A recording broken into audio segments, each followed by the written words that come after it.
बाबासाहेब नसते तर आज आपण कुठे असतो? आज तुम्ही शाळेत जाता, तिथे तुम्हाला तुमच्या नावाने ओळख मिळते. तुम्ही बसता, तुम्ही लिहिता, तुम्ही वाचता, तुम्ही स्वप्नही पाहता. पण हे सगळं बाय डिफॉल्ट नाहीये.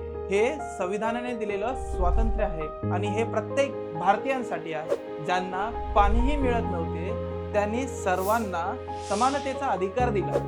ज्यांना वर्गात देखील बसू दिलं नाही त्यांनी प्रत्येकाला शिक्षणाचा हक्क दिला. आणि ज्या समाजात स्त्रियांचा आवाज दाबला जात होता तिथे तिला उभा राहायचं बळ दिलं, तिचा सन्मान देखील केला. बाबासाहेब नसते तर फक्त एक समाज नाही तर संपूर्ण भारत मागे राहिला असता. त्यांनी फक्त जातीवादाला नाही तर अन्यायाला आव्हान दिलं होतं. पण आज आपण काय करत आहोत?